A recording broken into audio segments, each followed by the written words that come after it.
He's talking about how to bring data into epidemiology and how that could perhaps be used to create a better governance of society. Is that possible? Well, we can ask Benjamin Bratton, who is just beaming into us to our conference now.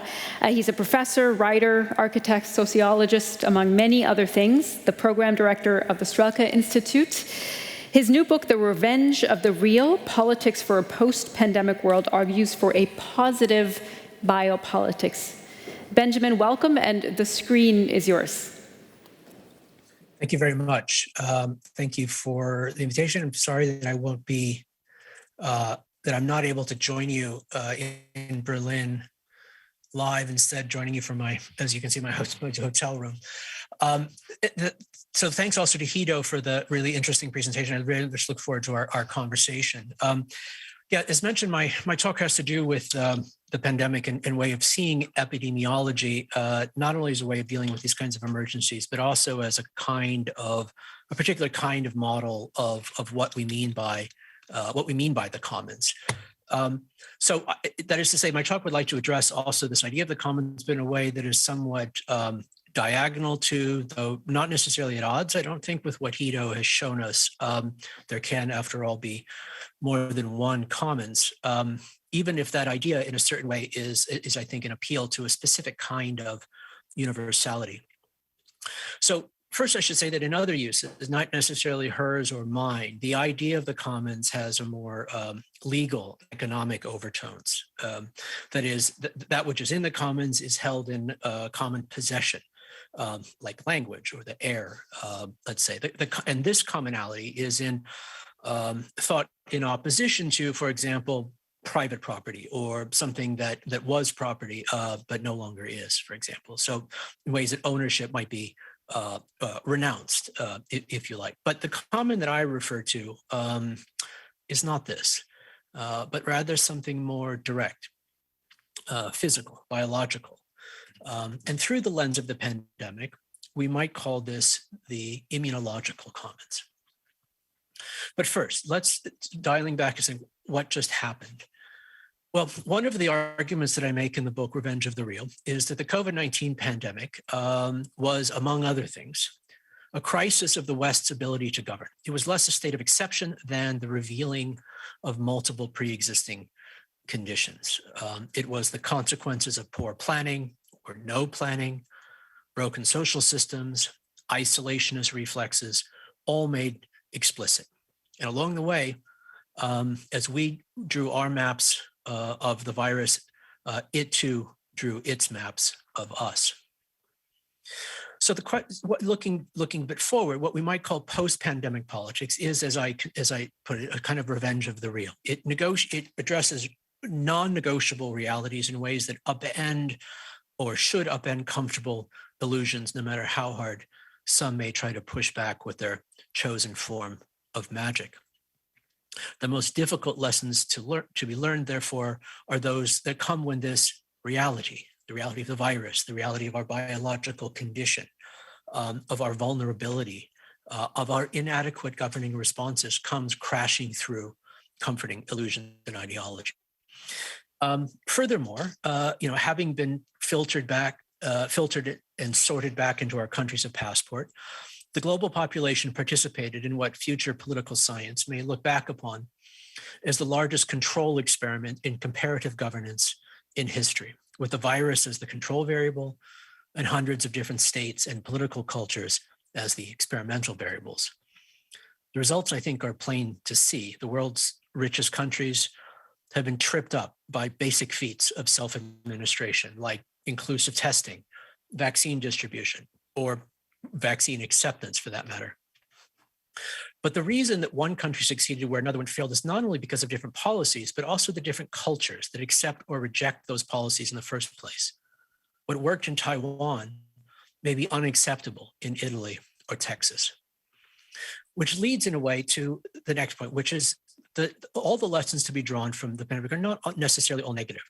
Some have things to tell us about the longer term, not just for pandemics, but for how the very idea of what a society is and how it may need to be reconsidered in a certain way. It's thought of less in terms of how we produce symbols and more in relation to the underlying physical realities that resist symbolization. Among these is what I call the epidemiological view of society. This epidemiological view should shift our sense of subjectivity away from private individuation and towards public transmissibility. Emphasis shifts from personal experience and towards responsibilities couched in the underlying biological and chemical realities that bind us.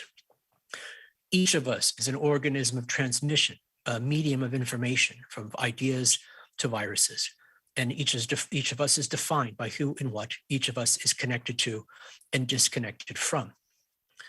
This can have multiple valences. The political premise of immunization, that is to make oneself immune by excluding someone or something else, must, I argue, be couched in the conceptual and technical models of the social that are as inclusive and as agnostic as the epidemiological models upon which we depended, and that would carry the same weight of shared responsibility, which indeed leads to a shift in the notions of what collective responsibility might mean, and indeed what we mean by ethics.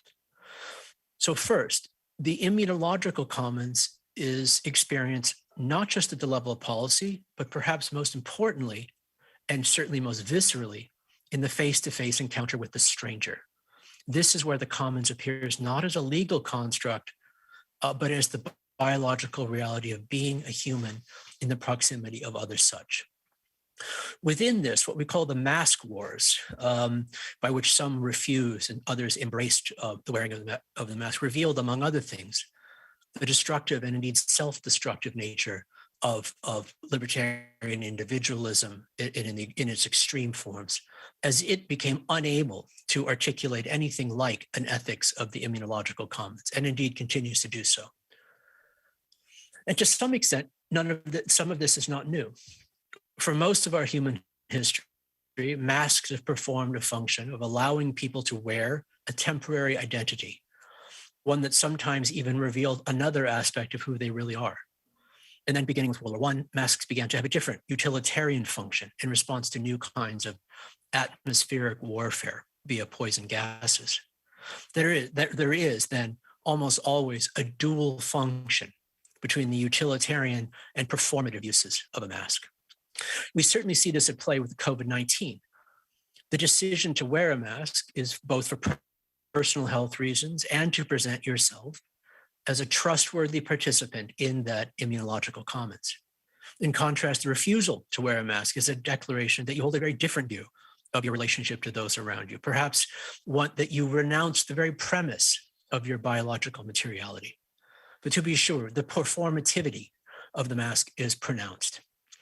But for those of us who did don masks, as we pass by a stranger, we may ask how that act of that represented a kind of shift in a logic of ethics from the subjective intention of harm or endearment to the objective biological circumstance of contagion. By that I mean this. It is often presumed that agency, subjectivity, and if not also identity are in essence interchangeable. But the ethics of being an object, less a subject, works differently. It is in some ways a source of confusion, but because it is a shift in ethics from a position that calibrates subjective moral will to one that recognizes one's self and body as an object in a cause and effect relationship with the world. The outcomes which one affects, not a mirror of an internal mental state. But this confusion between the subjective and the objective then cuts both ways, in that someone with a positive moral subjective disposition may imagine that the absence of harm that they bring by wearing a mask is somehow due to their personal intention of goodness. It's not. To be contagious is not to be a bad person, but it does mean that irrespective of one's wishes, one may cause objective harm to others. The harm that one person may bring to another has nothing to do with the affective bond or antagonism that they feel. And indeed, this kind of ethics of the object is something that in a way we all learned without doing it, without knowing it during the pandemic. Another way in which I think conventional social theories, the conventional dynamic between individual and collective was and continues to be somewhat miscalibrated is with regard to the questions of, quote, of surveillance. The lesson is that the term, quote, surveillance cannot possibly describe all the ways in which a society needs to be able to sense and make sense of itself. The overinflation of the term has become blunt and debilitating.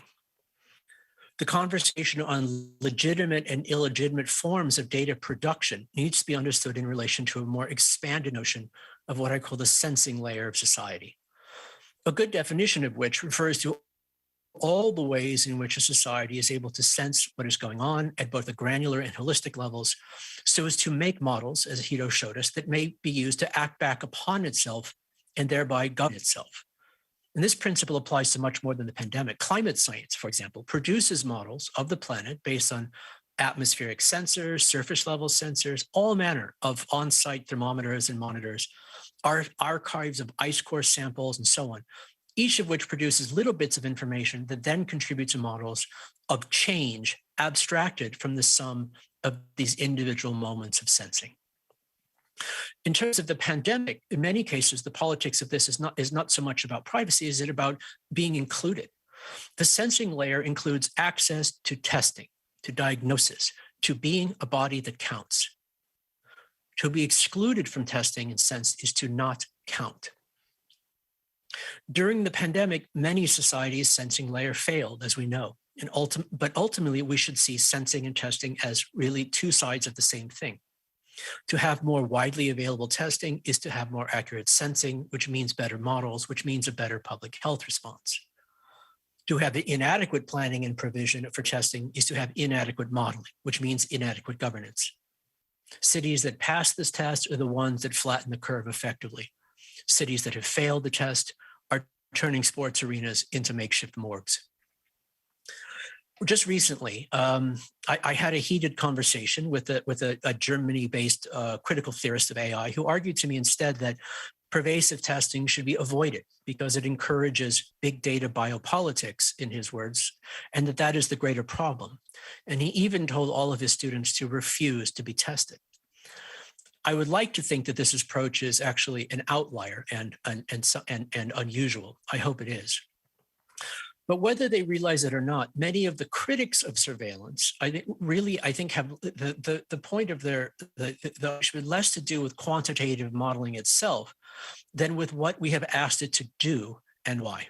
This can and must change. But for that to happen, I think especially in the West, there needs to be a shift in the cultural valence of sensing and what is called surveillance. The current usage of computation and sensing for these purposes is a recipe for sure of neoliberal social psychological neurosis, no doubt. But so are the ways that surveillance capitalism is described by critics like Shoshana Zuboff. There, surveillance is presented foremost as an illegitimate relationship between a private individual and a coercive collective corporation. What is left uncriticized is the much deeper issue of the organization of planetary scale computation around predicting and placating individual human desires in the first place of what you want to click on or buy next. This is a logic that is ultimately reinforced and legitimated by this critique and others' defense of the abused autonomy of the self-sovereign individual subject. Lastly, to conclude, what I call for is instead what call a positive biopolitics. I argue that we need instead a positive biopolitics based on a new rationality of care, transformation, and prevention. And we need a philosophy and humanities to help articulate it. This positive biopolitics is inclusive, materialist, restorative, rationalist, based on a demystified image of the human species, anticipating a future different from the one prescribed by many cultural traditions. It accepts the evolutionary entanglement of mammals and viruses. It accepts death as part of life.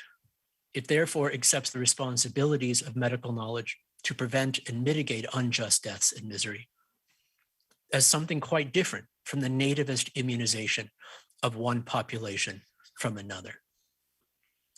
Finally, this includes not just rights to individual privacy, self-privatization the privatization of the self, but also social obligations to participate in an active biological and immunological commons. It is adamantly a biopolitics in a positive and projective sense. Thank you.